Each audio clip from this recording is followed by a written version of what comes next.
without further delay, I'll go ahead and mute myself and turn things over to our host, Robin Bauer-Kilgo. Hi, everyone. Welcome to another C2C Care webinar. Before I start, I would like to acknowledge that this webinar is being moderated on the traditional lands of the Miccosukee and Seminole people and their ancestors, and I pay my respect to elders both past and present. Well, like I said, welcome to our webinar this month. We're very excited because this is going to be actually kind of a cross-promotional webinar with a fabulous program that happens at FAIC called MayDay and MayDay Prep. We'll talk a little bit more about that in a bit, and I'll also introduce our speakers. But before we start, I wanted to give you a couple of quick notes just about upcoming program and this program itself, in case you're a new viewer to us. My name is Robin Bauer-Kilgo. I'm the C2C Care Coordinator, and you just saw Mike Morneau, who's our senior producer. Again, like Mike said, if you have any questions about the program or technical stuff, please feel free to use that chat at any time during the program. This is our home on the web, connecting to collections.org. On that website, you're going to find all sorts of fun information. You're going to learn about our program. You will find out about some really special things that we have on our website, including our entire webinar archives and our course archives. Webinar archives are really fun because we basically do one free webinar a month, and we've been doing it since like 2010. So there's quite the resources back there for the webinars. Course archives are for our courses, which are a little bit more involved, usually deal with one subject, 5 webinars as part of it. For the first year, that is a paid item, and then it becomes free. So if you dig down into our previous course archive, you'll be able to access all sorts of content for free as well. We also have an online community that is actually moderated by conservators. So if you have a question related to direct care or anything on your collections, feel free to put it in there and you'll have one of our fabulous monitor conservators answer your question. It's a great place to actually post those kind of questions if you have any. We also have a resources section of our website. This is actually curated resources. So anything that has to deal with any kind of collections care or, any question you might have, if you're looking for just like text or data on it, definitely look around there because that's curated and that's been loaded by some of the fabulous people who have also volunteered with the program. So I encourage you to go there as well. You can also find out information on C2C Care on 2 places online for social media. You can follow us at Twitter at C2C Care, and we have a Facebook community, C2C community. So I urge you guys to follow those if you're on any of those platforms. We do have an upcoming free webinar happening on June 23rd. Just how dangerous is that object, identifying and managing hazardous materials in museum collections. Again, it's a free webinar. If you go to our website, click on the banner, you will be able to register for it. So I would encourage you to do that. And that will be happening on June 23rd from 1 to 2:30 Eastern. As we had said before, we're using Zoom webinar for today's presentation. So the chat box is there for questions or for technical questions, or even if you just want to say hi, feel free. If you want to see what the weather is, even though we're getting to the time of the year now that at least in our hemisphere, it's getting very hot everywhere. But if you would like to, feel free to put the weather in there. The Q&A box are for questions. So if you have a question during the presentation, go ahead and put it in the Q&A box. It's a little easier to track the questions there. You can do it at any time during the webinar, but we will have a Q&A section at the end. So just be aware of that. I also turned on the live transcription for this webinar. So if you want to enable that on your screen, feel free. Now I'm going to go ahead and introduce our speakers for today and what we're going to be covering. This is all about welcome to Collections Emergency Kits. And this is in honor of MayDay Prep and the essence of being prepared. We will be discussing all things related to Collections Emergency Kits. This talk will examine types of materials to include in your kit, how to manage inventory, where to store your kits, and all sorts of other fun things. We have 3 presenters that we're excited to have with us today. Melissa King is a preventative conservator who works for Conserve. Rebecca Kazakowski is the preventative conservator at the Smithsonian Museum Conservation Institute, and Samantha Snell is the collections management specialist for the Smithsonian Institution's National Collections Program. So we're excited to have them all today. I'm going to go ahead and stop sharing my screen. I will also be turning off my camera, and then I will see you guys at the end of the Q&A period. Thanks again, and we'll see you soon. Okay, great. Well, good afternoon, everyone, and thanks, Robin, for the introduction. Melissa, Samantha, and I are truly grateful for the opportunity to share with you today the results of a recent survey that we carried out related to the Smithsonian's existing emergency kits. This survey represents the first phase of a multi-phase project to understand and improve the Smithsonian's ability to efficiently respond to the chronic or the small collections emergencies via these kits. So before we begin our program, we would like to take a moment to gratefully acknowledge the Native peoples on whose ancestral homelands we speak from, as well as the diverse and vibrant Native communities who make their homes here today. So before I dive right on in, we wanted to take a moment to acknowledge why we wanted to present content related to emergency kits during the month of May. Continuing in the tradition established by the Society of American Archivists and Historic Preservation, we are presenting this information to inspire each of us that steward collections and promote preservation to do one small thing to enhance our emergency preparedness and resilience. So hopefully after today's talk, you might be interested to dig out and inventory your own emergency kits, or maybe even establish your own. So let's take a moment to describe and define a few terms for how we'll be using them today. So collections emergencies are incidents, either large or small, frequent or infrequent, that specifically endanger collections. These incidents may or may not rise to the level of an institution emergency, so one that would endanger operations, people, or structures. The Smithsonian's Office of Emergency Management is the central office dedicated to managing and coordinating the institution's preparedness and response to all emergencies, implementing the incident command system, and overseeing the coordination of the Central Emergency Operations Center, known as an EOC. And for those of you who've been around feds for a while, we love our acronyms. I'll try to say it out each time. Each Smithsonian museum also has a unit level EOC, or Emergency Operations Center, to coordinate response. And depending on the nature and the extent of the incident, it may or may not include collections. So collection emergencies can occur anywhere on this severity versus frequency chart pictured on the right. And the institution is working on building resilience and capacity to prepare, respond, recover, and mitigate emergencies.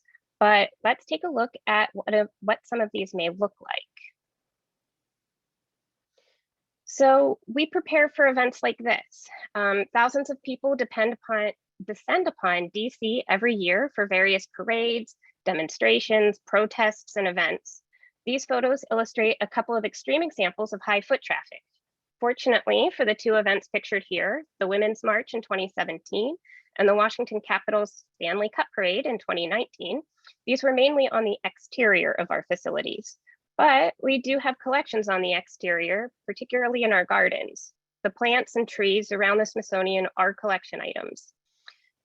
Also, fun fact, to date, the Smithsonian EOC has been activated only for known or scheduled large-scale events. So things like presidential inaugurations, the Women's March, 4th of July celebrations, and the Stanley Cup Parade.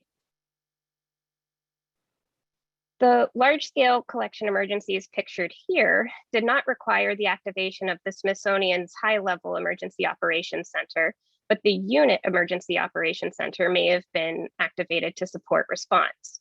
These events are sporadic, but can be severe, as in the case of the Building 21 collapse at Garber in 2010, which is pictured on the left, when there was a storm with 33 inches of snow and high winds that impacted the building where our offices and collections were housed. Another example, pictured on the right, is the Mineral, Virginia earthquake in 2011. Numerous locations around the Smithsonian were affected, but fortunately, few collection items were permanently damaged. But really, this is our biggest continual issue, water. Water is the most frequent culprit for collections emergencies at the Smithsonian. Leaky pipes, poor seals, failing roofs, human error, and of course, severe storms are all ways that water gets into our spaces. And most water incidents do not require the activation of the SI or the unit level emergency operations centers, but they're handled by the department of only a few staff members, sometimes on a daily chronic basis. So for the purposes of today's talk, the emergency kits that are built and deployed around the Smithsonian's facilities for collections-based emergencies focus on these frequent or chronic and slight to moderate level emergencies that are often involving water. So although the institution level or the unit level emergency operations center may not be affected for many of these chronic, modest emergencies, the collection staff at each museum often relies on the support of facilities colleagues to assist in response and recovery. Even with a well-stocked and well-thought-out collections emergency kit, building these relationships with housekeeping and facility staff is critical for quickly sourcing the additional buckets, work tables, tools, and even hands that prove critical in minimizing the impact of incidents that could quickly become way more severe. So to respond to the various small-scale emergencies around the institution, emergency kits have been developed at each museum or even within each department to help address the specific anticipated needs of that facility or that collection. So here are a few examples from our sites. On the left and in the top right, these kits are both created within mobile trash cans so that they can be quickly moved to wherever the local emergency is occurring. The kit in the middle, while in a stationary cabinet, is much larger and can accommodate a larger quantity of materials. And it has these plastic bins that are already pre-sorted to improve the efficiency and deployment. And they can also ease your annual inventory, being all in a central repository. So in addition to the small supplies and consumables typically included in emergency kits, and Melissa will talk way more about those in a few moments, we also include relevant auxiliary materials and equipment in our emergency kit planning. However, the size of this equipment or its frequent use in non-emergencies or its stewardship by another department, such as our facilities teams, means that it's often stored separately, but it should be inventoried or regularly maintained in case an emergency need arises. Okay, so since this webinar is sharing results from a survey that we did, we thought it only fitting to include some poll questions throughout and get you thinking about how we were thinking. So we'll denote that there's a poll coming with this little checklist icon, and we'll put it in the upper right-hand corner of the slide. And so with that, I'm going to start poll number 1, just to get your fingers to start clicking. All right, so you should all be able to see poll question number 1, which basically we're just asking if you have one or more emergency kits on site. And I'm going to give you a couple more seconds. Looks like we've got, you guys are fast, you're speedy. All right.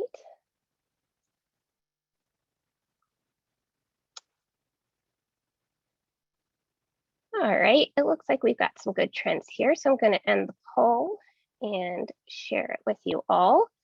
So it looks like by just a margin, most people do have kits or they do have supplies already on hand, but I'm hoping that the few of you that that don't yet, I'm hoping we can inspire you and give you some tools to carry on to bring to your organization. So with that, I'm going to pass it over to Sam. Great, thanks so much, Becky. And thanks everybody for participating in the first poll.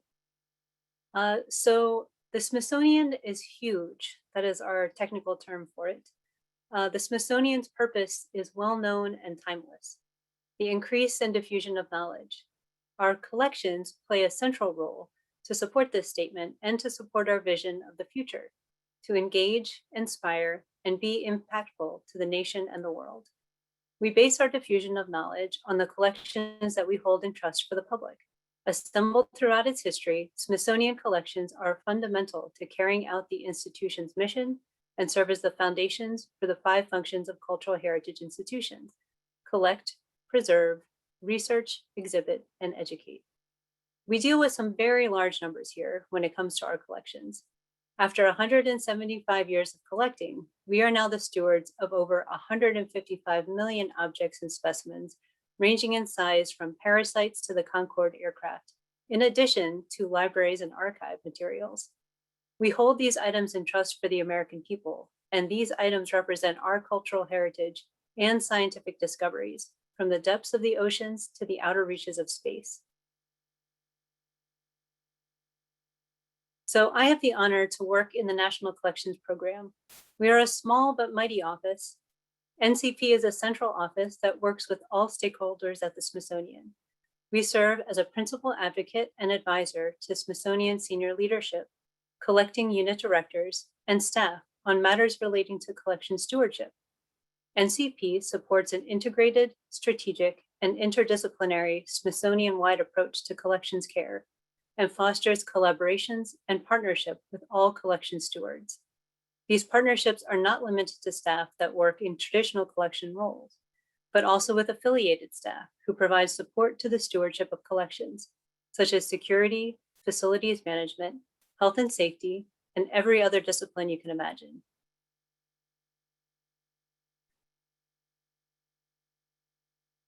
I also have the honor to lead the Preparedness and Response in Collections Emergencies team, PRICE. It is the first central collections emergency response team for the Smithsonian. This pan-institutional team advises and provides subject matter expertise, consultation, and assistance to NCP, Smithsonian collecting units, and Smithsonian senior management. And when activated, provides collection support, response, and recovery as requested as part of the Smithsonian's Emergency Operations Center, EOC. We were established in October 2016, and PRICE reinforces the idea of collection stewardship through our outreach tools, but particularly during training exercises and workshops, which are offered to all staff across departments and disciplines. Our mantra is, we are all collection stewards, regardless of our title, departments, or specialties. Contributions throughout this presentation include information from current members, whose smiling faces you see on the screen, as well as past core team members, including Becca Kennedy, Becky Kaskowski, Carrie Button, and Kathy Hawks. And Melissa King was also a PRICE support team member.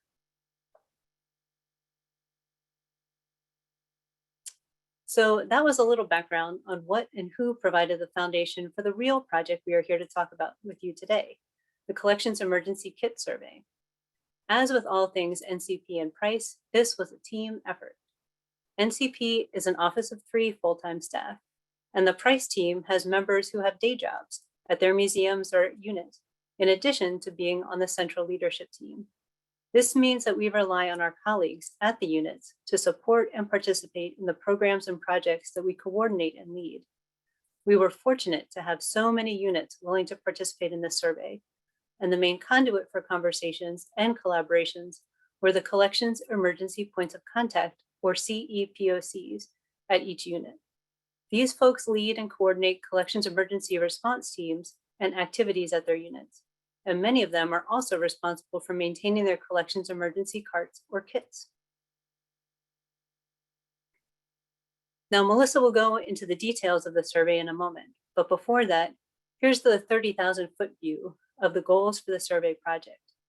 Needless to say, with 21 collecting units at the Smithsonian, ranging from libraries to living collections, there is a wide variety of items to consider when thinking about emergency kits and their contents. So we really needed a comprehensive inventory of what units have and why they selected those for their kits. Once we could see what response items were priorities for stewards, we wanted to think about if there was a way to centralize purchasing, to buy efficiently and reduce the environmental impact on multiple deliveries.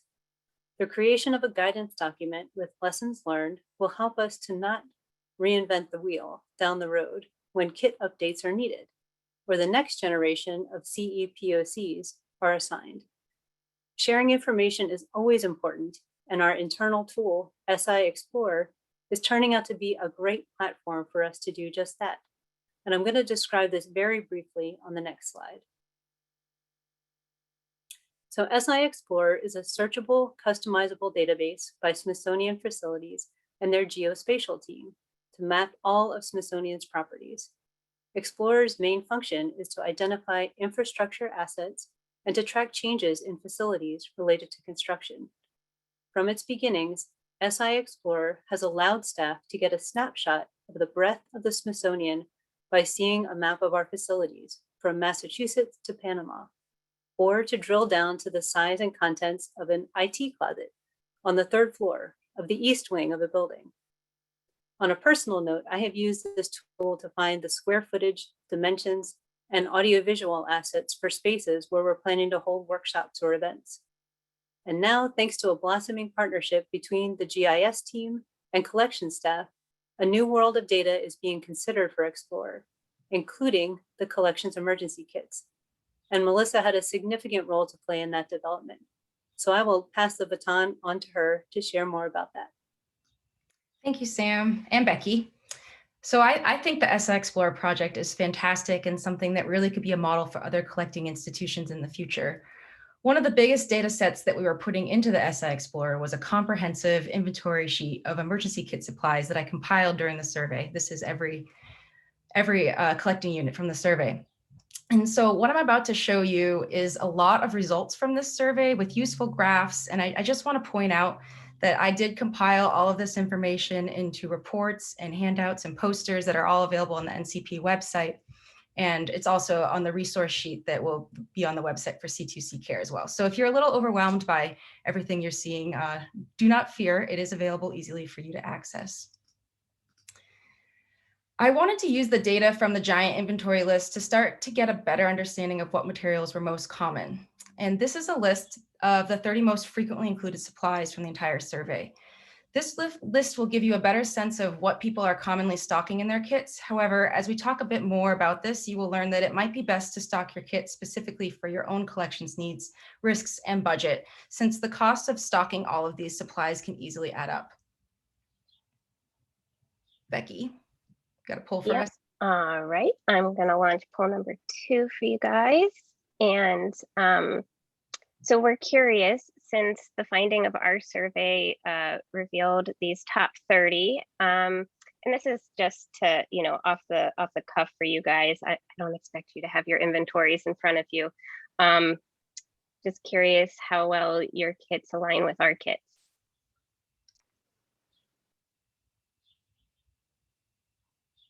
And I'm going to leave it open a little bit because I know it's a lot to read.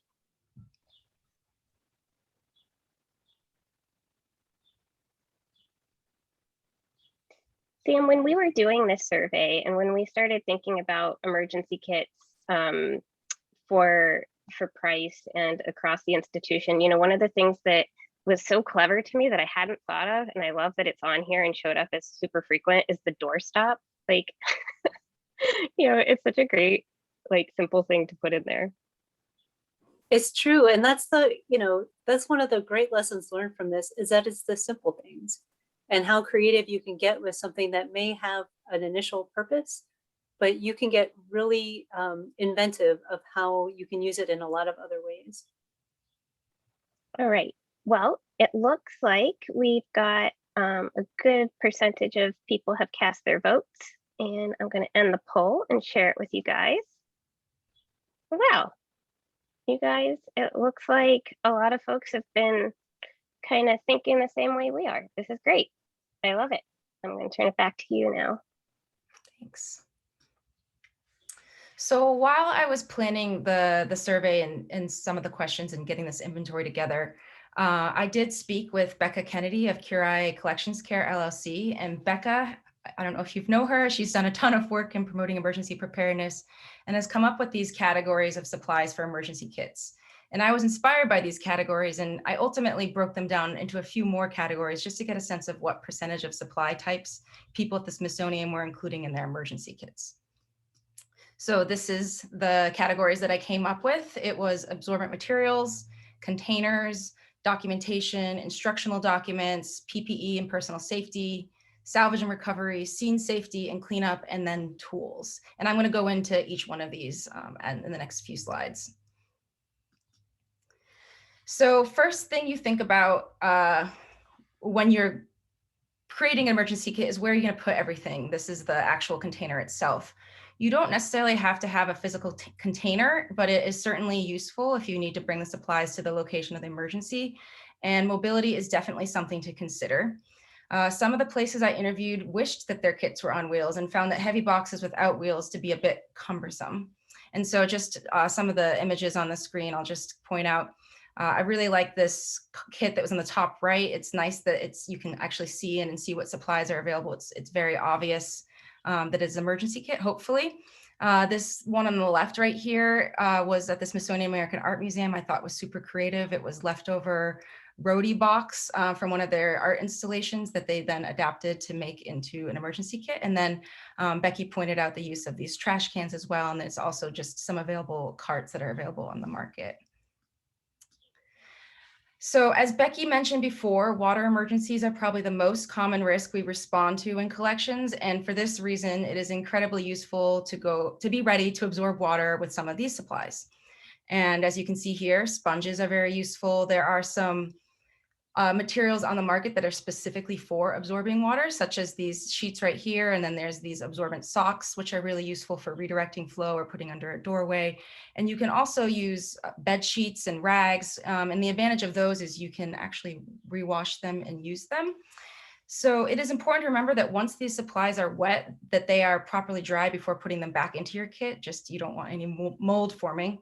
And sometimes they may need to be disposed of depending on what liquid you're sopping up. And so those are those. So cheesecloth, sponges, rags, and tech wipes. There's lots of good things in there. So when we're responding to emergencies, it is a crucial step to document the emergency through written documentation and photographs. This can be helpful when dealing with insurance claims and also to keep track of objects if they are being moved from their original location to minimize the risk of dissociation.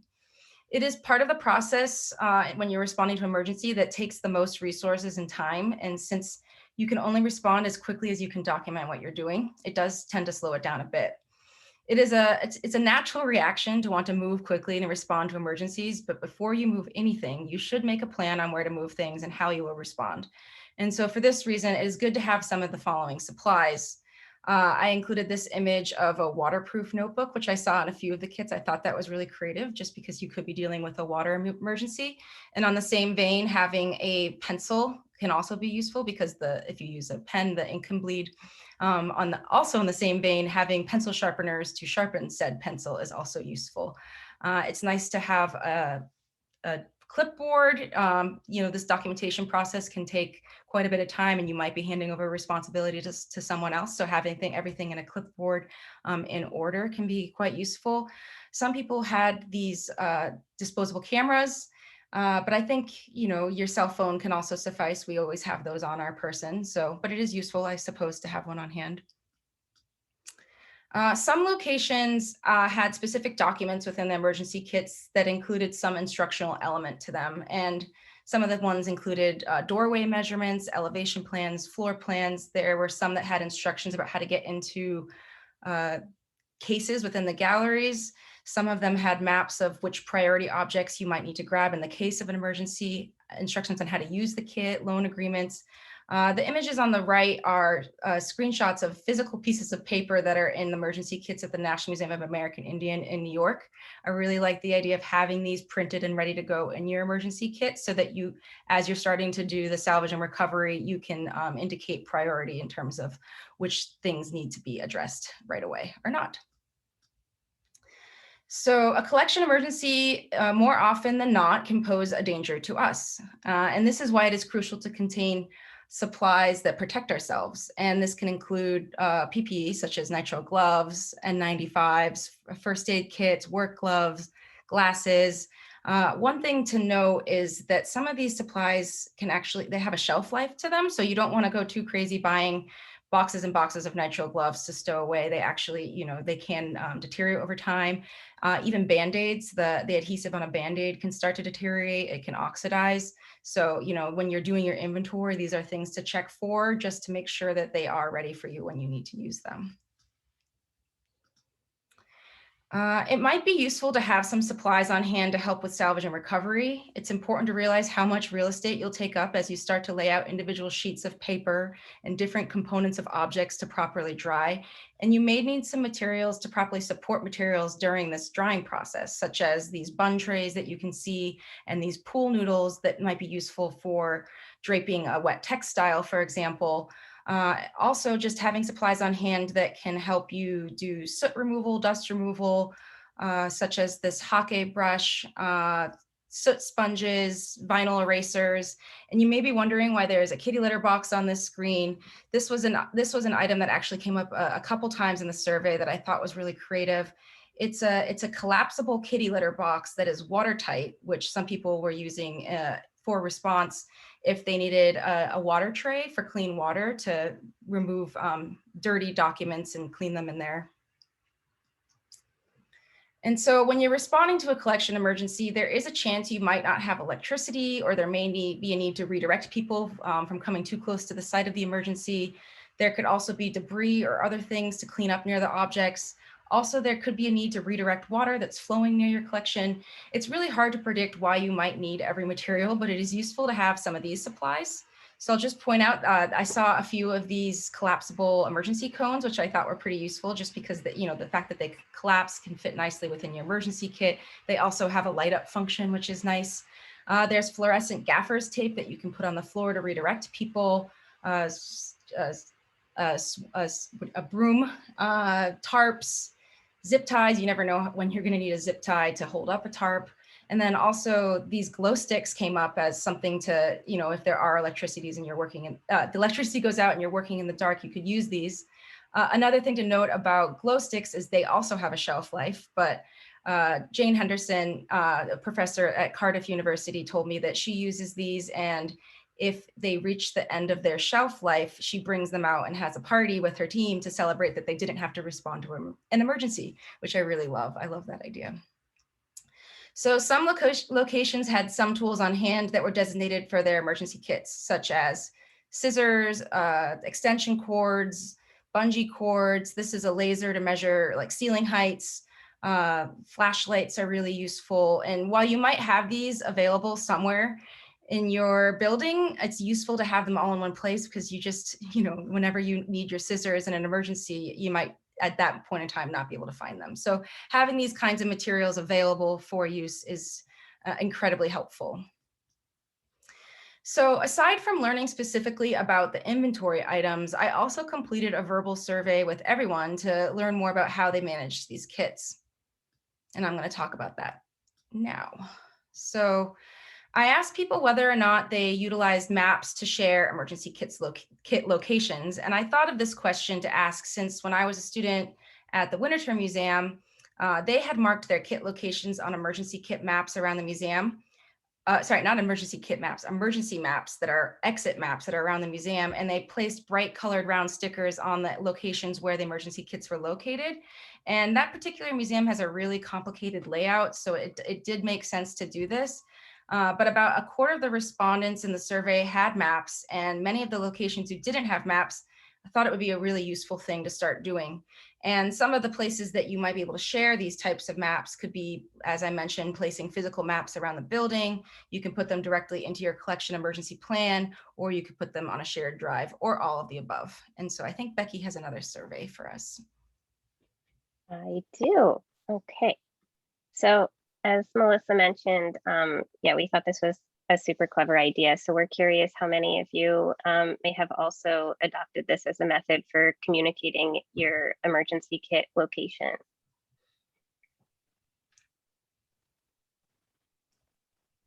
Wow, those votes are coming in fast. I'll give it another couple of seconds just to make sure all who want to vote can.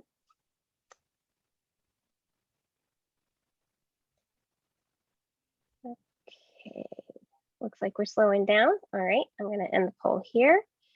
And it looks like this is not as common, which I'm not super surprised, and I'm hoping that we can take this with ourselves to next locations. All right, I'll turn it back to you, Melissa. Thanks, Becky. When I see the results now, yeah. So it's a good idea, and it's something that should generally be pretty easy to implement. So if you have a map on hand, maybe consider doing that and putting it into your emergency plan at the very least. Sorry for sharing late.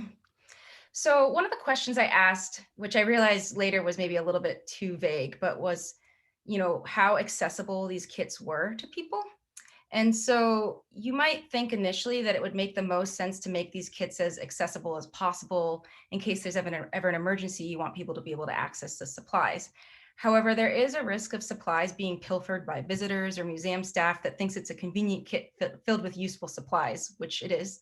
And if somebody takes supplies from the kit and doesn't report it, then those materials might not be available when you actually need them. So this graphic indicates 2 different ways we can control access to these kits: through the location that they are physically stored and through actual physical restraints such as locks. And I will go into this a bit more over the next 2 slides. So you can control who has access to an emergency kit by choosing where to store it. Some of the places I surveyed had kits in public galleries, but somewhat tucked away, and these were still quite accessible.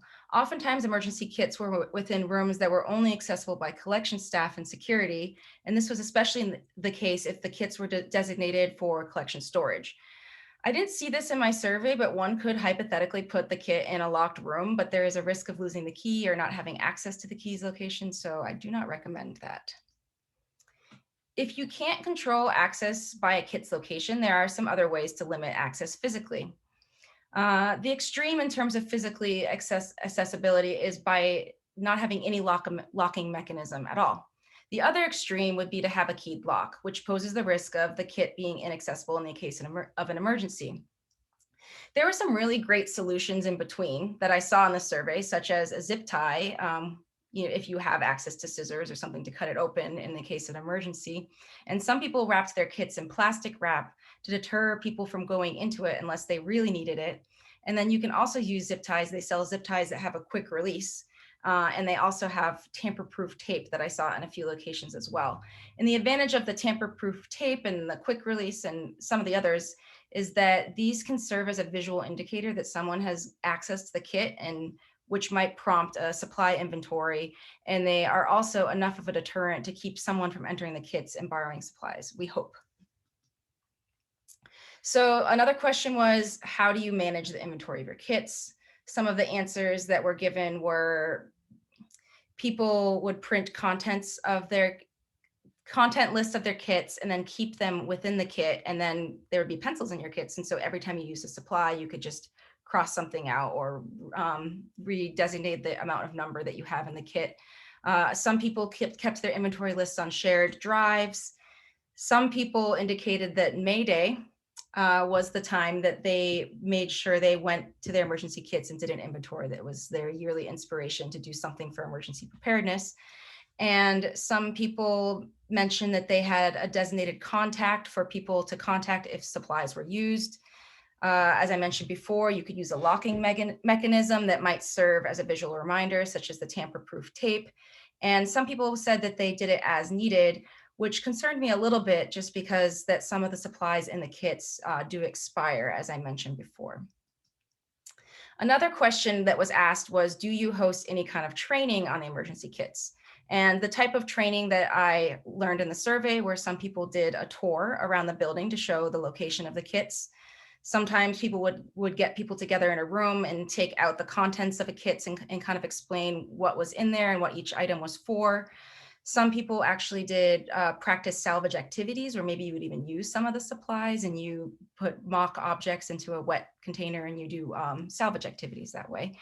Others did training on how they do the inventory for the kits so that everybody really could be responsible, such as the paper sheet that you keep within the kit, you could cross off.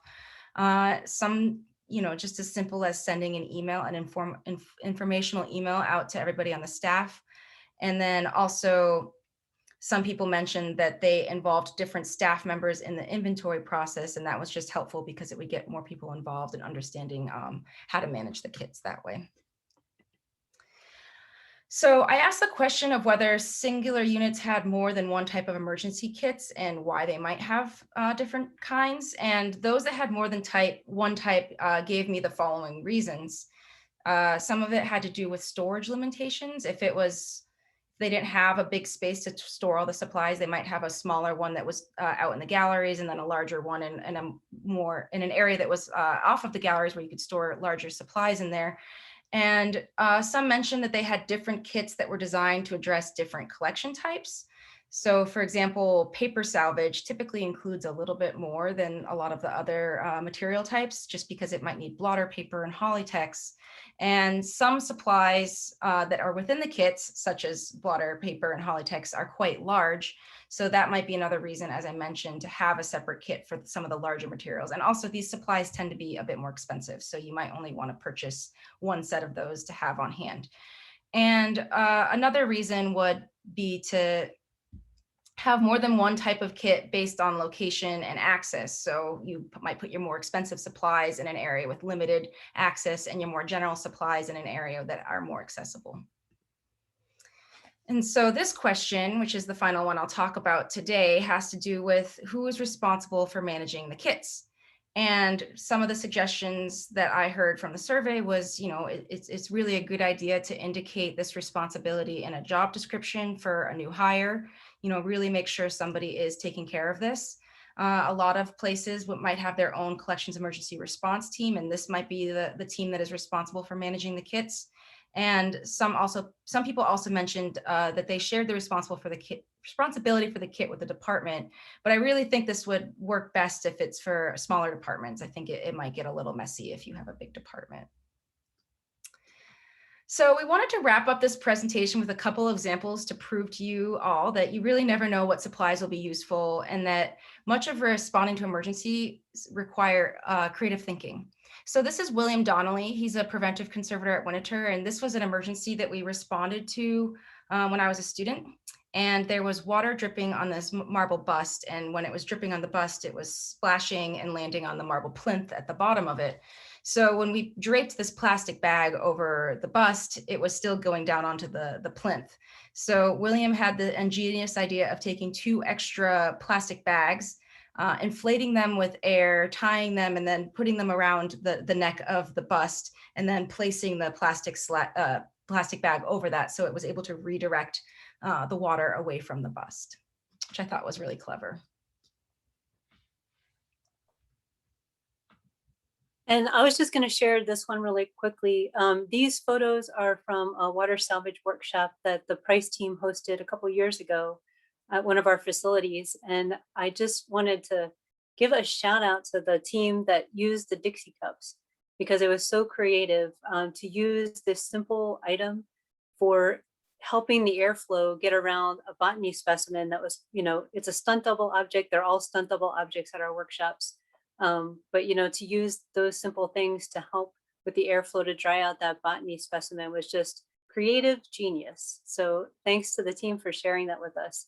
And another item to consider, and I think that Melissa may have mentioned this in one of her lists, was consider putting in your cart drawings of the exhibit cases or the storage spaces to help with documentation of areas and objects that are affected immediately after an incident is discovered. So this was suggested by one of our colleagues, and I think that it's a great idea. But one thing that you cannot put in your kit, and that is your greatest resource, is your colleagues. So that's why building the relationships, getting everybody involved in the training and the workshops early, often, as much as you can, is a real asset and will definitely benefit you later on when an emergency happens, because it's never if, it's when. And our final thought for you is to remember that you are never finished preparing. For those of us who are daily stewards of collection items, part of our stewardship should be to include preparedness for collections emergencies. The more that we incorporate risk awareness and implementation of risk mitigation strategies, which includes emergency kit readiness, into our regular routines, the better collection stewards we will be. And with that, we have one last poll for you. So off to you, Becky. We do. All right. So this is just a little bit of fun. We know that we threw a lot of information at you rapid fire, and just want to get your thoughts, your initial impressions, hoping that we didn't overwhelm you, but we recognize that's an option. I mean, I'm a little overwhelmed. Okay. Give it just another couple seconds.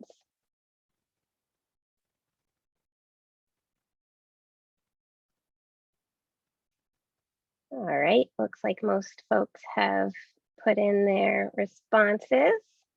I'm going to end the poll and share. And great news. It looks like everyone's feeling, well, most everyone's feeling pretty inspired. And I feel great that, you know, we've done our one small thing for MayDay then. So thanks, everyone. Great, thank you, Becky. And thanks, Melissa. It was wonderful to be able to be part of this today. And I think we just have one last slide just to say thank you to all of you. Thank you so much for tuning in today and taking the time to be with us. And we're really looking forward to your questions, but also a huge thank you to the numerous people who contributed to this survey, who had patience with us when we were asking questions, visiting, talking. Melissa did so much legwork to make this happen. And we appreciate the support for the funding for her internship, and all the people who are listed here and those who are represented as many interviewees is an understatement. So thank you all so much. And we're really looking forward to your questions. Great. Thank you, everyone. That was great. Yeah, those kits, it's funny because I've had to put together sometimes in my life, and you guys building all that information, it always feels like you're pulling it in from like 20,000 different resources. So having one spot where you can start gathering that information is hugely helpful. And just so our audience knows, I dropped the link in the chat to, I think I successfully shared my Dropbox link so you guys can grab the handout directly, but I know for sure there is a link down there that leads you to the C2C Care website, which has both the presentation and the resource page on there. So just heads up on that if you guys want to grab that. Someone did ask a good question to kind of start off our Q&A period, and I'm going to encourage everyone to just put questions in there and we'll do them for the time that we have left. Are there any grants that you would recommend institutions explore to help with the funding of the kits? And that's a hard one because I know it is kind of an expense when you're kind of stepping out to first. It is a difficult one. And for us, because this was a price initiative, which is the Smithsonian's in-house preparedness and response team, we have the great benefit of being supported by the National Collections Program. And so one of the things that we've tried to implement from this emergency kit survey that we didn't mention is we also wanted to know where there were kit deficiencies, like where there may be collecting units that didn't have any kits, or they didn't have enough kits, or they didn't have the right kind of kits. And there is in-house money supported by the National Collections Program and Bill Tompkins to help us continue to outfit and update our supplies. But for additional grant funding and organizations, I'm not as sure. Sam, do you have some thoughts? I mean, I was just thinking, you know, I'm not sure if there's resources listed on the AIC emergency wiki. There might be some on there to take a look at. I'm not sure if IMLS does anything related to emergency salvage materials, but I'm sure that there's stuff out there. But that's something that definitely we can look into and make sure that it's part of the emergency wiki, which is another AIC committee that I'm part of, and happy to look into and make sure that there's information on there for folks. That'd be great. I know that when I was working full-time at museums, what we did is we realized we needed one and we started looking into our budget planning. So we actually built it into as a budget initiative the following year. And again, I think most people know I live in hurricane country. So it was very easy for me to justify like, hey, we need to build this kit.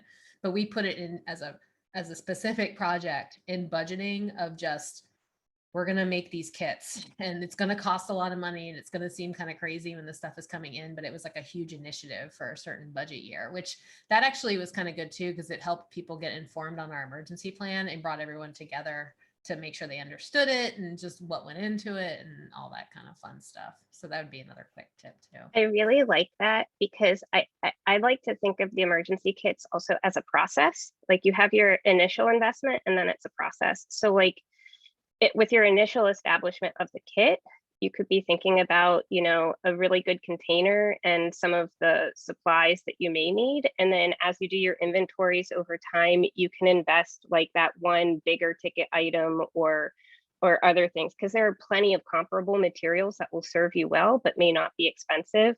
and you can accumulate more over time. Another idea too, and I remember hearing about this at a state conference years ago, is that someone had come up with like a micro project where basically they were doing a rehousing project, right? So they had essentially a GoFundMe campaign to help just buy boxes for this rural contained project. And I could see that being used for emergency kits too, of if you're looking for some sort of little micro project that you want to have people like buy into. And especially if you live in certain parts of the countries that deal with emergencies, you can be like, hey, we are building this thing. And that might be a fun thing to kind of look at as well, to kind of bring the community in to realize that you have to deal with emergency planning, that you need all these supplies. It's kind of part of the deal. And micro projects, I think, are fun anyway, because it gives people like a tangible, like, you bought this thing, you know what I mean? You bought this roll of plastic sheeting, you know what I mean? Like, it kind of gives it that idea. It's a physical thing, which I think people like to see as well. We have a couple other good questions coming in. How do you minimize your footprint on the items that expire? What ways could we give a second life to the items that are about to expire? Now that's a good point, because this is a lot of like physical stuff, right? So it's always interesting to kind of see if there's like any kind of, I guess, green or sustainability initiatives when it comes to these kind of items. Do you guys have any thoughts on that?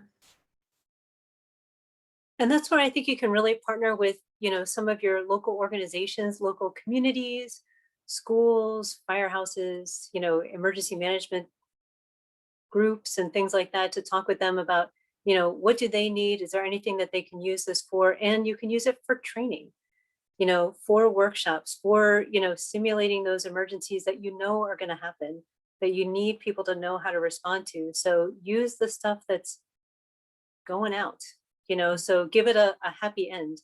And that's, with our stunt double objects that we were using, they're things that have been, that came in as prop items for an exhibit that we're using before it gets its final resting place somewhere, but we're able to give it that last hurrah in life and get to teach people with it. Going back to the grant funding thing, just so everyone knows, someone put, and it was actually Jillian Snyder put in the chat, that NEH preservation assistant grants for small and medium museums sometimes has funding towards building things. So heads up on that, everyone, just for a granting source. I really like this question, which is, any issues come up about accessing individual rooms in a museum after an emergency, collection storage offices, when they are controlled by electronic key cards? And I think that's like a bigger question of, when an emergency happens, how do we control access to certain areas? Do you guys have any thoughts or any experiences with that? And that's why building relationships with your infrastructure staff is key in the good times, so that they know who you are, what your concerns are, what places you need access to, and that they have an updated contact list, so that when something happens, they contact the right people and can help you get to the places that you need to. And we are not always going to have access. We're not going to be the first ones on the scene.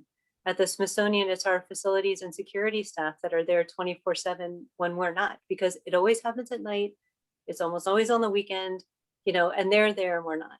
So they can have access and be our eyes and boots on the ground until we can get there and get us informed about who needs to be where, when, and where they can meet us to get us into the spaces that, maybe we can't find our badge because we're freaking out because it's our areas that are being affected, but they can still get in and give us access to where we need to go. Yeah, and I was just gonna say that wasn't the case for the survey, because the security staff at the Smithsonian have access to every space. So that's just like the convenience of the way that it's set up at the Smithsonian. But maybe that's something to consider if you have people at your museum with that kind of access. Yeah, that's a good call. It is interesting too, like you were saying about building those prior relationships. I think that's so key, because like I always try to, whenever I go anywhere, I try to become best friends, honestly, because they're usually very interesting with the operations people, and also with like, any of those folks, because they're going to have experience that you don't have, you know what I mean? And they'll be able to also usually explain how stuff works really well. So those are like the best friends you can have whenever you're working. And that's why, empowering people to see themselves as collection stewards. Everybody plays a role.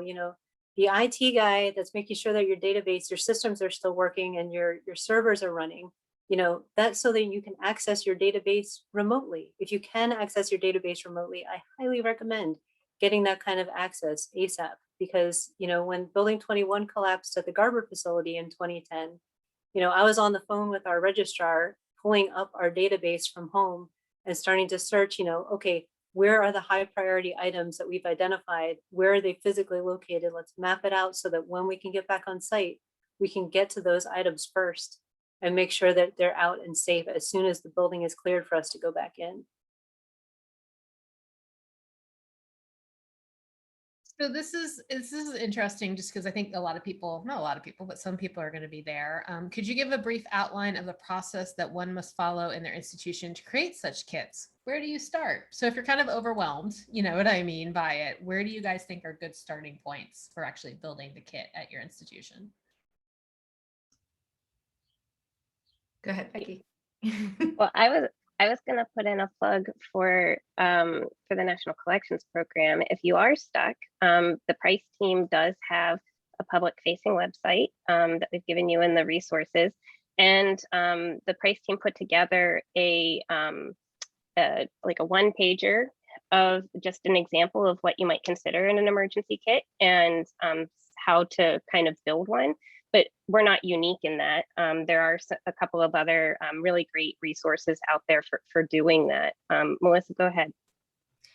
Yeah, I was just gonna say maybe the best place to start would be to kind of look through some of these resources and start writing a wish list of what you'd like to see. And maybe you can do a little inventory of your supplies. And if you have extra boxes of nitrile gloves and you've confirmed with everyone on your team that it's okay, maybe take one of those and, you know, just start putting things, squirreling them away, and start building up the kit that way. Mm-hmm. That's a good way to think about it too. Sometimes when you're just reordering, if you just be like 3 extra boxes of gloves and you just like, that's part of the kit, like, because sometimes with the bulk ordering, it's a little easier just to kind of add extras here or there when you're building it. And also to kind of think, you know, what are your biggest concerns and what is the highest risk to you at your museum, at your facility? You know, because it can vary. You know, Robin's down in hurricane zone down there. You know, some people are in tornado alley. Some people are, you know, wildfires are their highest risk and, you know, biggest threat most frequently. So the items related to those kinds of emergencies and disasters are maybe the things you want to focus on first. So really doing a good risk assessment of your spaces might be a good way to start to determine what you want to order first.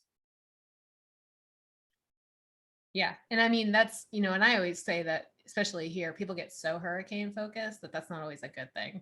Because sometimes you have to be like, wait, we still got fires. We still got all these other things. Even just a pipe burst can be treated very differently than a full-blown, you know, full-blown hurricane scenario down here. So that is something to think about as well.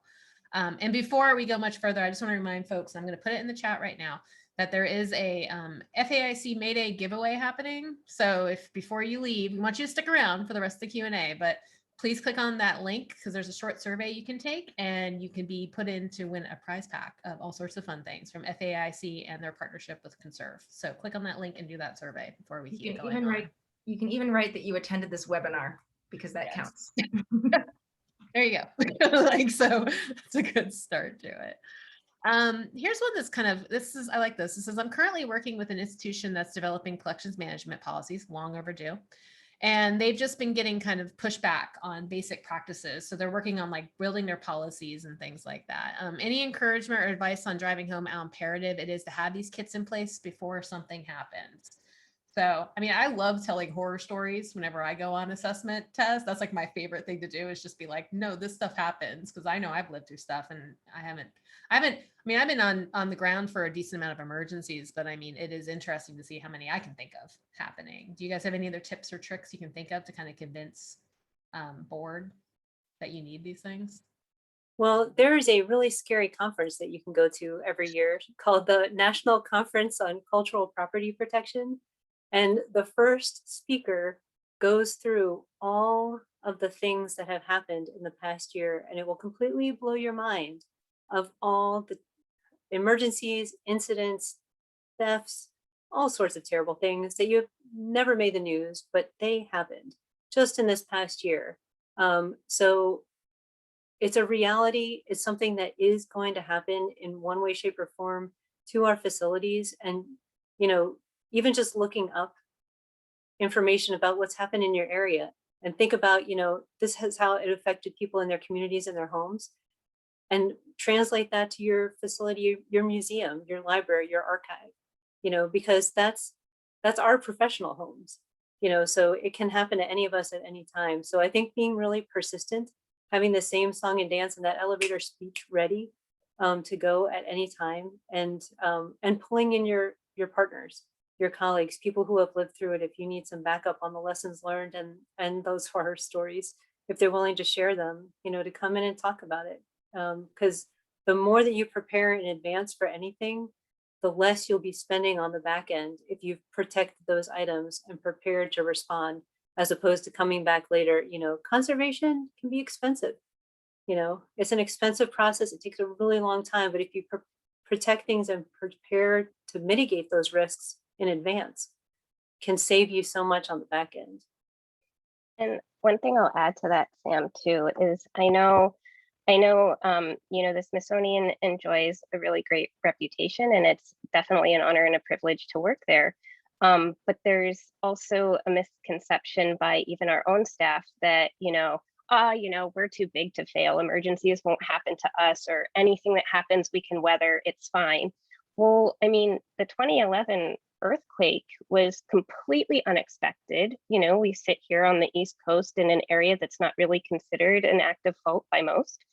And it took us unawares, and we spent years digging ourselves out of that unpreparedness. And it really is one of the major tipping points for how Price was formed, to become better prepared, to not have to outlay all of these resources.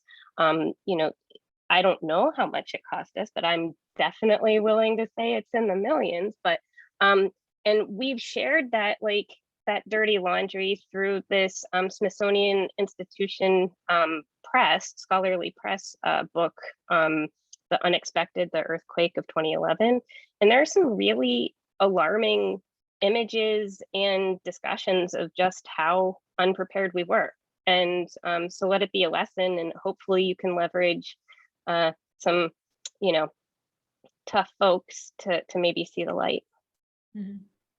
That's one thing, is I think this past year has been hard for many reasons across the board. But I do think it caused a lot of people to realize, if you are not able to get into your facility for a chunk of time, how do you handle it? Like, just that basic question, which, I mean, I think those of us down here who live in hurricane world, we've dealt with before. So we were mildly more prepared. But even and this is a total personal story, is that, Irma in 2017 hit where I live, and we weren't allowed to go home for a month. And I've lived in Florida since I was 15 years old. So I mean, I was like, hurricanes, whatever. And I was like, wow, I am displaced for a month, you know what I mean, away from your house. And it was kind of a wild experience, realizing, you know what I mean, that these things you can prepare. And again, I do emergency planning too. So we had our kits and we had everything ready. But when it actually happens, you realize, the holes that are in your plan. You realize the things that you should have thought about. You realize, maybe having certain documentation or things with you would be really useful. So the idea, and especially after this year, thinking that no one gets touched by an emergency disaster situation, is kind of, this is the time to kind of go after your board and be like, we all just experienced it. So let's think about now, you know what I mean? Building out these plans and making sure they work. Someone, I'll just say too, in the Q&A, when it comes to building supplies, they had a really good idea about doing a community drive to build out your supply kits, just even asking for donations from the community, which I think is such a smart way of going about it too, because it brings that attention kind of. I was going to say that Amazon has those wish lists that you can send out. So I wonder if that could be a good idea. Something, you come up with your wish list on Amazon and then you just send it out to. Because I cannot stress how valuable old ratty towels are, bath towels and sheets. They're so much better than brand new ones. For whatever reason, they absorb better, they clean better. They're gold for recovery. And so, yeah, for some of our price trainings and stuff, we brought stuff from home to donate to the cause, because we bought these new towels. I forget the supplier, but they're trying to sop up with plastic. They're terrible. I'd rather have the old towels. So I love that idea of doing a drive for things. Mm-hmm. Yeah, and also to build on that idea of the drive, reaching out to the community you're building that connection. You know, you're bringing them into, you know, kind of the behind the scenes of your world and getting them involved, you know, empowering them to feel like they are part of the collection stewardship community. They're doing their part to help take care of, you know, the local historical societies treasures that are part of their story of their town, you know, and getting them involved. And that might lead to, you know, somebody being interested in being a volunteer, being a docent, being a donor, being somebody that goes into a museum career field. You know, there's so many positive ripples that come out of that. Also, at a lot of institutions, especially if you're part of a bigger institution, you need to have, they'll do a yearly check-in. If you check in with your local fire department, they have to do walkarounds and familiarization tours of your facility. And that is such a good way to be like, look, cool fire people, look at all this stuff we have. And you can kind of like get on there, just to start talking about it, because usually they're involved in your community anyway, kind of like what Sam was saying. So it's such a good way. And they will also get familiar with your collection to know, they'll start realizing, oh wait, that's where that certain stuff is kept. Like you'll start getting that kind of familiarization with your collections, which is great, because then they'll kind of know, oh yeah, that's where the special vault is, or where that's where we keep the special thing. So that's a fun way to kind of get into that information as well.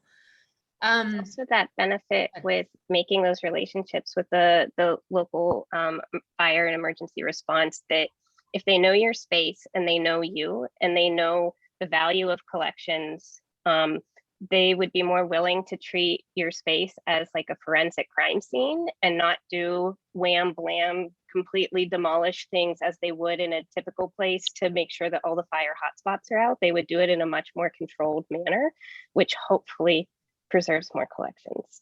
So I also want to point something out. This is a little bit different, but there are commercial salvage companies that, you know, it would be worth researching if there's one in your area.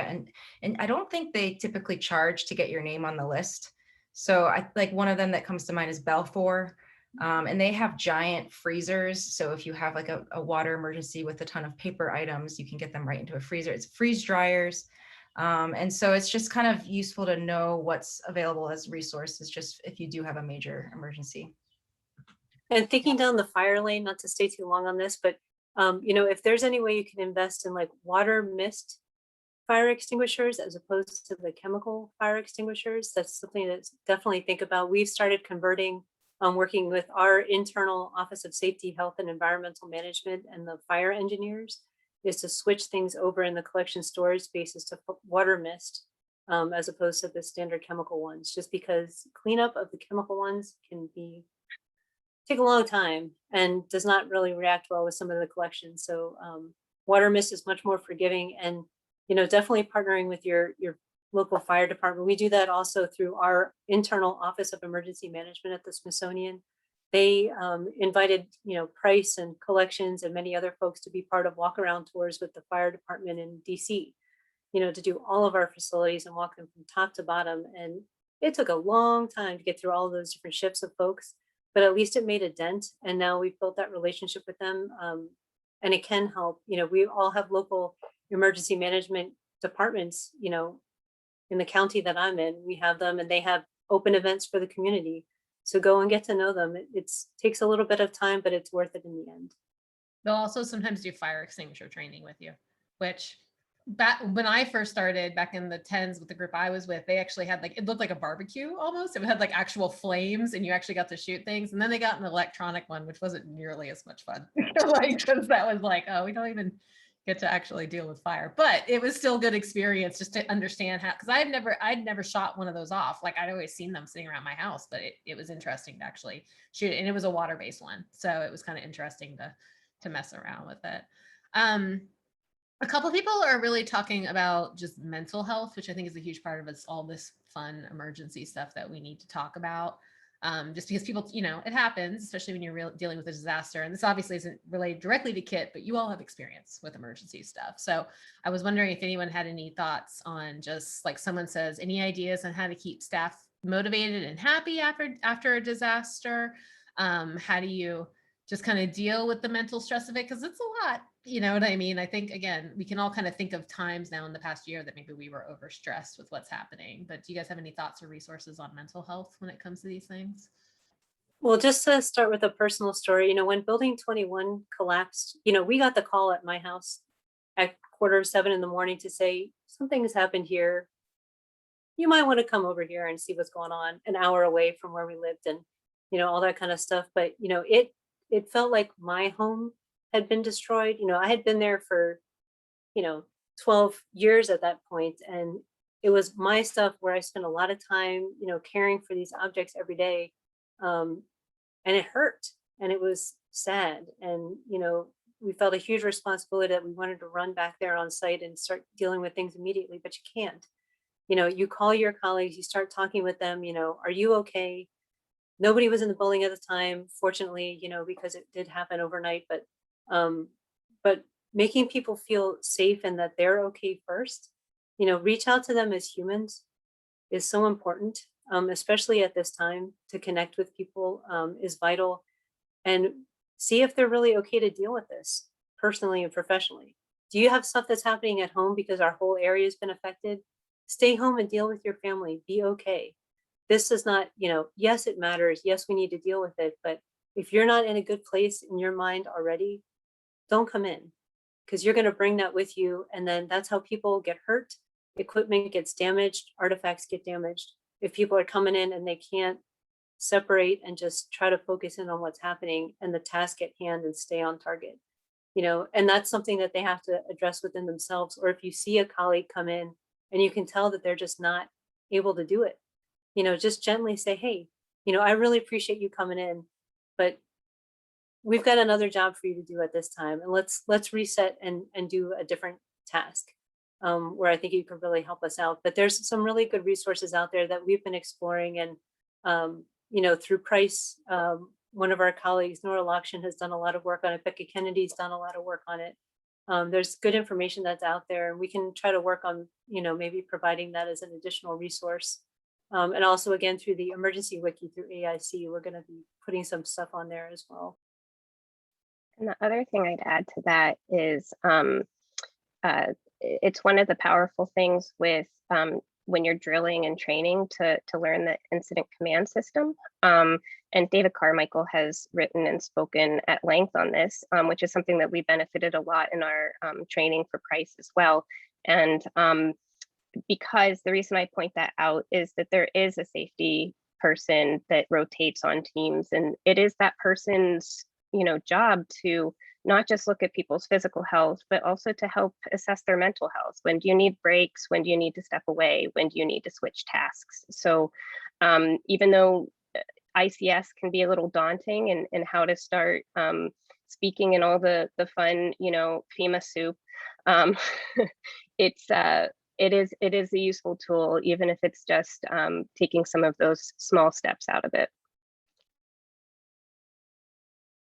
Looks like people are putting a lot of really great resources in the chat. I'm Robin, I hope save you'll download this chat. Oh, I will be saving this chat. I know. I'm looking at all the stuff happening, and it's pretty impressive. I'm so glad to see everyone like sharing resources and stuff, because that's part of this too, right? Like, we obviously, Becky, Sam, and Melissa know what they're talking about, but like, it's, there's a lot of experts out there in the audience. I took a look at the audience list, so I'm glad you all are sharing it for sure.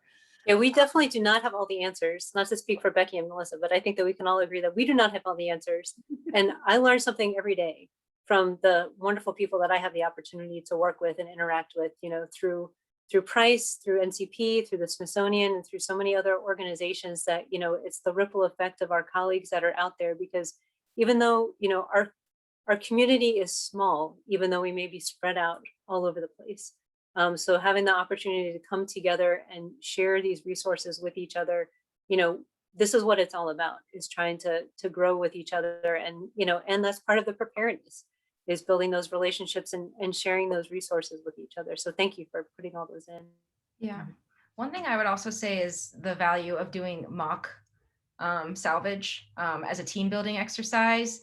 I know the first time I did a mock salvage, it was really emotional for me, and these were just dummy objects, but it was still really difficult for me. So having that experience and doing it once and then doing it again, like the second time I went into it, I already felt way more prepared mentally. So kind of building those into your emergency management planning is probably a good idea. Yeah, and just to kind of build on that too, Melissa, one of the things that we've started to do is, before even doing a wet salvage or a fire salvage workshop, we have object handling open houses that anybody from the SI can come in and handle stunt double replica objects. So we have facilities people, we have security folks, we have, interns that work in development or things like that that come in that have never touched an object, and just get them comfortable with the concept of, yes, it's okay. And this is how you do it. This is how you handle it. You put your badge behind you, or you take it off so you don't have things dangling. You pull your hair back, you wear the gloves, and just those simple things to give them that simple level of comfort, because you never know who you're going to be able to call in to help when something has happened. It could be anybody from any background, from any walk of life that you need to pull in, like, we're doing this now. We need you to come in. But if they've had that even little bit of experience, it can kind of take the edge off of that fear of, I don't want to break it more. Well, you're okay. And we're here to help. It's not like we're going to throw you to the wolves. It's always a team effort, because, we have to be there to support each other and walk each other through it. So I think that's been really helpful. And to see so many different types of people come through that opportunity has been great. That's great. I love that idea. The open house things are fun too, because you can just people do get very, you always want to be precious and careful with any of our objects, right? But there's a proper way of handling it that you can teach very easily to people and just be like, all right, this is how you do it. And then from then on, they kind of feel like they've been brought into the club. So I always think that's an important thing as well. Going back to the kits.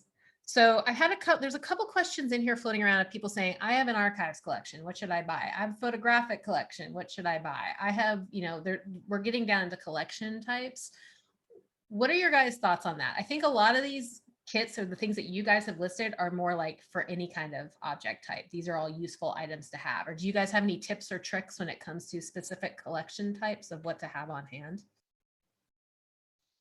So, the short answer is yes, and then the long answer is kind of, in the sense that, working with multiple colleagues across SI who have built individual kits in their departments or within their museums, I've learned a whole lot of things. For instance, the botany department at Natural History has a very specialized kit, because a good portion of their collection is, it's a herbarium, and they're dried sheet specimens. They're dried plants that are physically adhered to a sheet of paper. And so a lot of their kit is literally blotter paper, that if water happens, I need a lot of blotter to start stacking those kits. But many of the specimens are adhered not necessarily mechanically with twine or some kind of thread, but instead some of them may be adhered with adhesives. And so obviously in a water scenario, this becomes very problematic. And so in addition to that, they have purchased some specialized materials over time, something like silicone release mylar. So it's just regular mylar that has silicone coating. You can get it on one side or two sides, but this just helps as a release agent. As things dry, it's just not going to get stuck. So that's just a strategy that they've learned over time, that this is something that's really valuable for them. Yeah, and I would say, Smithsonian Archives, or Smithsonian Library and Archives, and also Library of Congress have a lot of really good resources that are specifically for archives. So those might be a couple good places to check out as well. Don't throw away blotter paper if you have it on hand. Even if it's just been used once, it's just really useful to kind of collect all of that. And, and you can also, as Becky mentioned too, just even like bed sheets, just regular old cotton that you have, as long as it's clean, that's just really useful to have in your kit as well. They can also serve a similar role as blotter paper. The other thing I'll mention, just as a trick, and this is me coming from natural sciences, and also us revealing that a lot of our chronic issues is water, we have a whole cabinet of different sized polyethylene bags that range from as big as me to, down to small, because we're anticipating that freezing might be one of the only options. And so when you're taking things out of a water scenario, freezing can buy you time. So having some polyethylene bags on hand can also be helpful. We might have a modest collection in the kits, and then there's more that we can come back to. Jumping off the polyethylene bags, something that came up in the survey, which was an emergency I hadn't even really considered, which was at the National Museum of American Indian. They were concerned about pest outbreaks.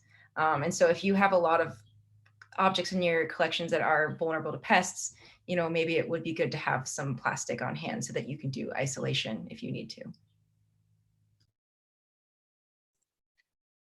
For the list that you guys have created, the resources we're sharing, do you feel like there's a good core group of objects to always have on hand, or do you feel like that has a core list? And then as you specialize out into what your collection has, you should get more specialized in the things you have? Is that kind of a good way to maybe tackle the problem as you look at it? Or, because I'm thinking of the stuff that I saw you guys including on your slides. It's stuff that cameras, flashlights, that kind of stuff is everyone's going to need that, right? Because that's just common stuff you need.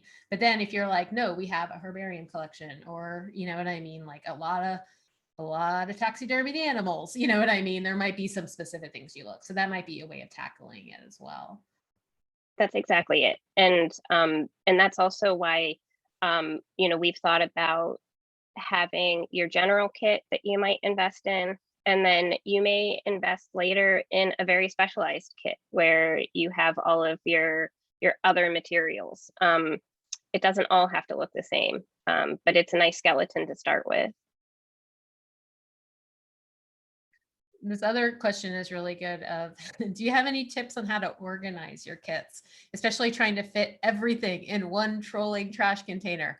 I organized a kit with individual bags that are numbered so that when you reach in, you can grab the bag based on the inventory sheet. I love this idea. Even thought about vacuum sealing those bags. That's a dream, but that's a good call. I know I have in my younger days went out and bought a bunch of stuff, and then I was wait, the thing I bought to put all the stuff in, it won't fit. It was one of those deals where I just was very concentrated on buying things and buying something with wheels. So what are your guys' thoughts on that? Or do you have any tips or tricks on that aspect of it? Yeah, I think, oh, go ahead, Melissa. No, you go ahead, Sam. I mean, bagging and, having an inventory and, catalog of what those different bags are and things like that. That's a great idea. There was a really cool trash can kit that I saw, trash can kit that I saw a while ago that had, internal bins within it that stacked. So each of those bins within that bin was labeled, and those are the items within the bin that always stayed with that bin, but they could stack and still travel in that wheeled trash can, so you could still get it anywhere. Because one of the keys is, one, that you should have kits on every level of your facility or museum or building, because if you have an elevator goes down, or if you can't haul physically the kit up and down the stairs somewhere, you want to have something on each level so that you can respond regardless of where it occurs. But having it be mobile is super, but having it organized, because I've seen some kits that, holy cow, it's just all tossed in there and you're not going to be able to find things. So what are the most commonly used should be at that bin at the top, or at those bags at the top, and then go down from there. What do you need? What are the first things you need when you're responding to an incident? Something to write on, something to write with, gloves, basic things, how to cordon off the area, those little safety cones, or tape or whatever else, and then end your list of what's going down from there in your kit. Yeah, I'll just jump into it. I did see that a lot in the survey, that people had little compartments like boxes and that sort of thing, and they labeled them 1, 2, or maybe these categories that I showed you, those could be good categories. So a documentation box, all of the things related to documentation could live within that box. And another thing to know is when you create your inventory lists, to indicate that which box it's coming from on the inventory list, so that you can kind of maybe even do your inventory in chunks. If it's a lot to handle, you could just manage one box at a time. I saw some other people organizing by shelves as well. If you have a cabinet that opens up and there's different shelves, maybe you keep certain supplies on different shelves. But yeah. And the other thing I'll add, I love these suggestions too, is So the gray trash cans with the black lids that you guys saw in the slides are the carts that I have used. I'm most familiar with at Natural History. And one thing I'll say is they're wonderful because they're like the biggest capacity you can find in a two-wheeled roller. But their detriment is that they're the biggest capacity you can find in a two-wheeled roller, in the sense that, you know, I'm only 5 feet tall. Like, me lugging this thing around is, I'd call it like quasi-mobile, in the sense that, like, I can surely get it around like the marbled floors of the museum. But I have a fond memory of Becca Kennedy and I doing an outreach event on the National Mall and bringing it to like the Smithsonian staff picnic. And we had to take this darn thing from like the 5th floor east wing of, or west wing of botany, all the way down the freight elevator, up the steps, and then like a quarter mile down the mall on the gravel. And I can tell you, like, we were dying. Like, it took 2 of us. There were stops and breaks. It was heavy.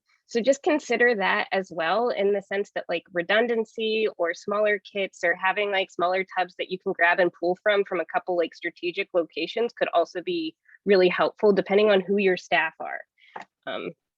That's a super good point. Also think about terrain a little bit. I used to work in the Everglades, and sometimes you'd get these wheeled items and you'd be like, this would be great on paved road.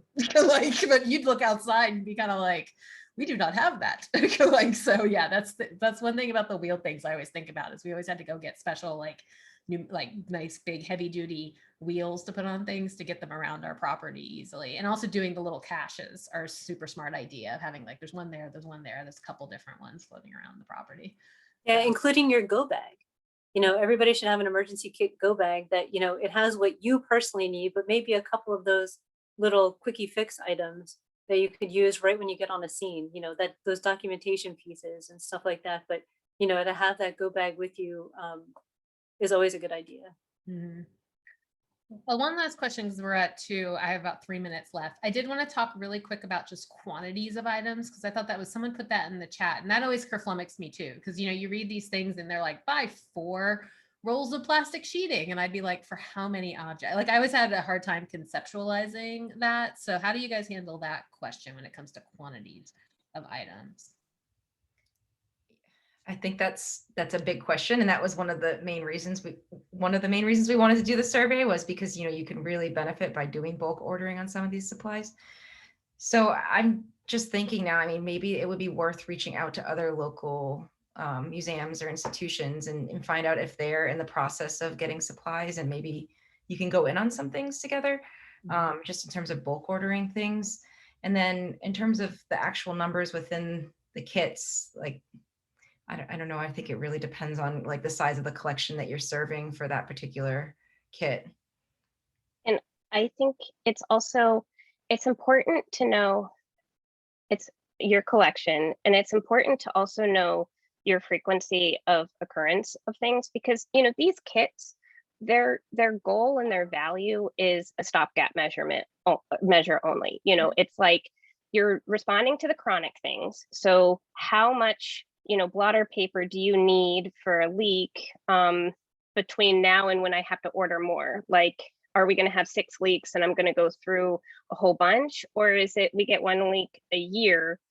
So it's kind of knowing situationally how much you're ordering for, because like, let's face it, if something major happens, your kit is going to get you started, but it's really just buying you the time to order bigger supplies, amass a bigger response, and really get what you need there. So that's why I would caution you not to go crazy and buy like a huge budget of stuff, just because there is that shelf life issue. And I don't know about all of you and your institutions, but I can tell you that space is a huge premium at SI.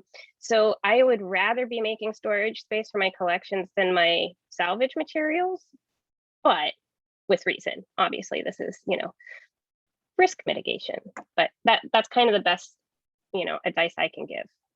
Yeah, I think the stopgap is a really important phrase to remember, because, you know, you need to be able to do enough right in the moment so that somebody else is calling the vendor that has the freezer truck that's going to be on site, but you're getting things stable enough and ready and prepared for when they arrive so that you're organized, you can take them to the right places, the most damaged things first, and spend those time, documentation is what I would invest in, to start with as the main things that you want to focus on for those kits. And then just enough to get you by for a portion of that storage room, because you're not going to be able to put enough supplies to deal with every item that's within a space, unless your space is the size of a closet, which it could be.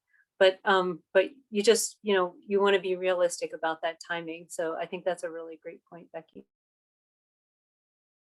Well, it is 2:30, so I have to unfortunately end the webinar now.